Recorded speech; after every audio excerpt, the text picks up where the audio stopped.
and welcome back to another Refresh Cartridges video. In this video I'll be showing you how to print a print quality report on your HP Pagewide printer.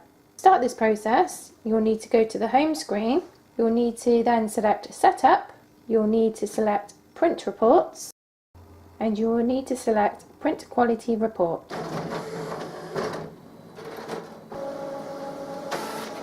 Once you've printed your print quality report, on the sheet you'll have a set of instructions. Review the colour bars below. If the bars show significant streaks or are uneven, clean the printhead. To clean the printhead on your printer, go to the home screen, select Setup, select Tools, Clean Printhead Level 1. Level 1 is used for light cleaning, so if there are only a few streaks on the page, I would suggest doing a level 1 printhead clean. If there are significant streaks or very uneven colours, I would suggest clean head print level 2, and this will start the cleaning process. Once your printer has finished the cleaning process, you can print another print quality report. Your print quality report should look like the one pictured here.